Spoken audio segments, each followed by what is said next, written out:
Good day mga ka-agriventures. Ngayon ay nandito ako sa Kapatagan. Which is kung sa Bicol ay sa amin, sa Catanduanes, ang tawag dito sa amin ay Uma. Ano? Or sa Tagalog is Palayan. And dito nga sa aming Palayan ay maraming bakanting luti dito. Maraming bakanting lupa dito na pwedeng tamnan ng mga gulay. Kaya nga lang ang problema dito sa amin, dito mismo sa aming sariling lupa ay ang kinds ng lupa dito ay mabuhangin, medyo mabuhangin and mabato-bato, no? Na na naging sanhi ng dahil sa kasi itong aming palayan na to ay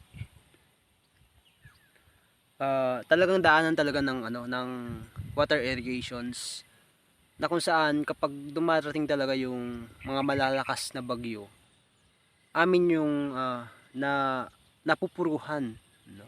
Compare sa ibang palayan dito ay talagang safe ang palayan. Although na damage naman yung ibang palayan dito nung pagbagyong Rolly.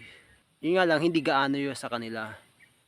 And compare sa amin, sa aming palayan is talagang halos yung 1 hectare naming palayan ay naging ang natira is halos 1/4 na lang, ano. Kaya ito yung napagdesisyon na namin na kung saan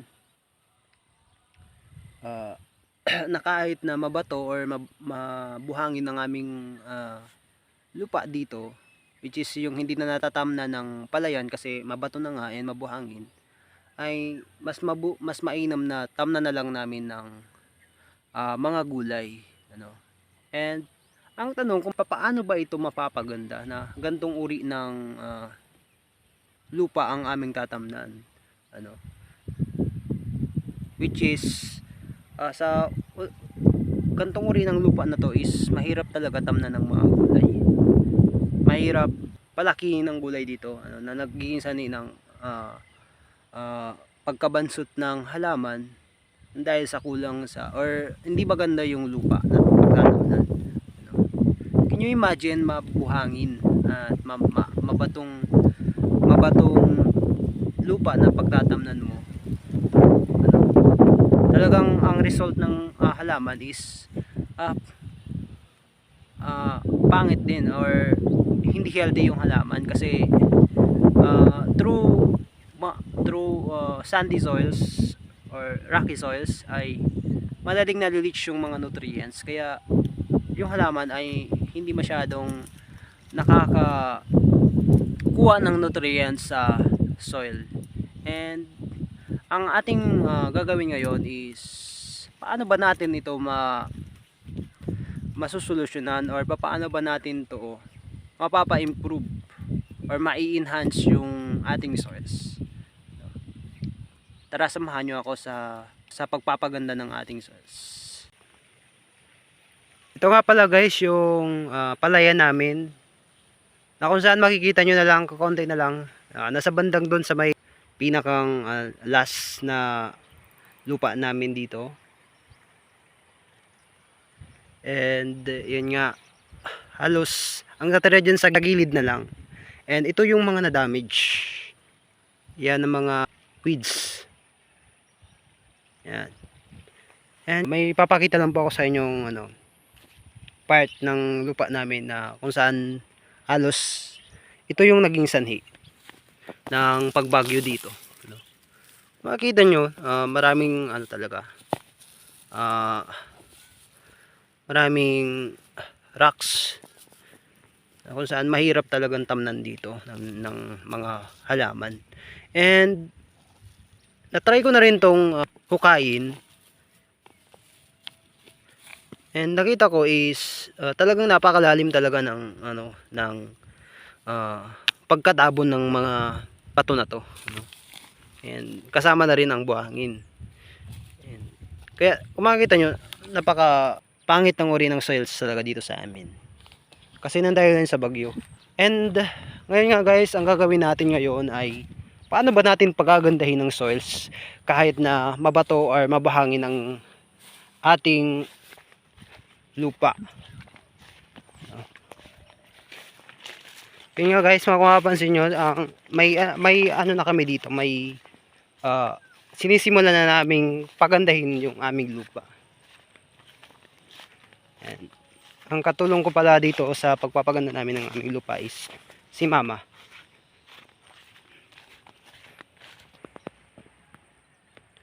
And guys, kung makikita nyo po, napakarami talagang rocks dito.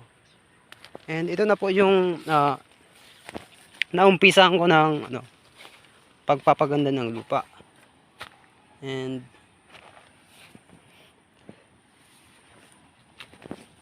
napakasimple lang tong gawin guys.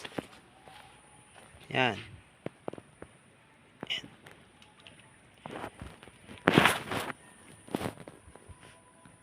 Ngayon nga po mga ka-agri-ventures, sisimulan natin pagandahin ang ating lupa. Umpisahan po muna natin to sa pagbubungkal ng lupa, which is alisin rin natin yung mga bato-bato.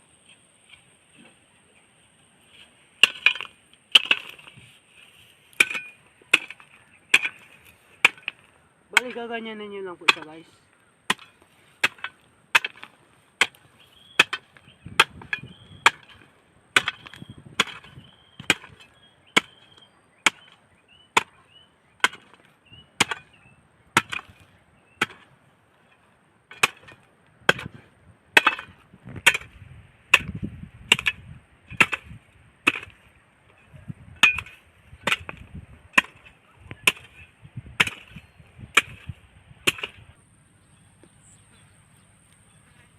At ngayon nga mga ka-agri-ventures ay sa ngayon ay magpapahinga muna kami. Dahil sa gawang talagang mahirap talaga ang magbungkal ng mga bato dito. At yan po pala si Chris Paul. Kapatid ko po. Siya yung bibidyo sa akin.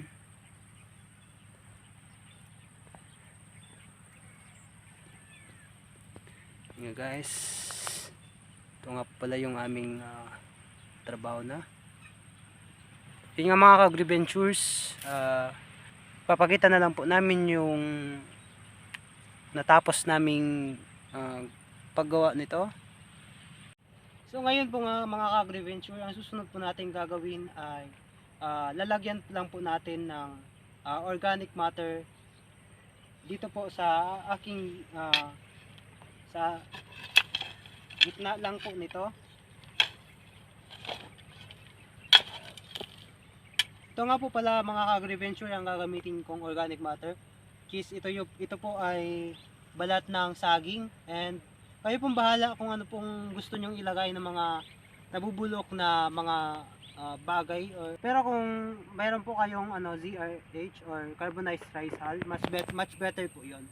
And sa ngayon nga po mga ka-agri-venture, ito lang po yung nandito sa amin. Bali po, ilalagay lang po natin ito. Ikat ko na.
At pwede rin po guys, kahit hindi pa nabubulok na kung anong mga balat-balat or ganun, mga balat ng gulay, At reminder po pala guys, itong lupa na ating na-prepare ngayon ay hindi po muna pala natin gagamitin kasi hindi pa buhay yung mga microorganisms dito.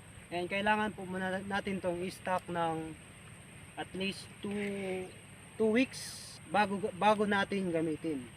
At dahil po almost 2 weeks natin tong i-stock, and kailangan po natin ay tabunan po muna natin to ng IPA para nang sa ganon ay hindi mamatay yung mga microorganisms dito sa lupa natin.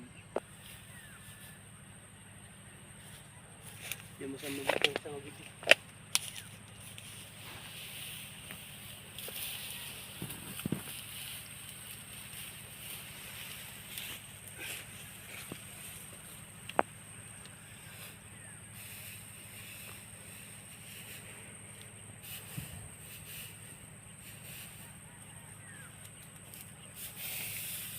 At ito nga po pala guys yung nagawa na namin. And makikita po natin dito, napakaganda ng lupa. Ganito po yung magiging result. Ano? Kapag ganun yung ginawa natin sa ating lupa, lalo na kung mabato ang ating lupa. Ano? And sa gantong uri ng lupa ay pwede na itong tamnan. At yun nga lang po guys ang aking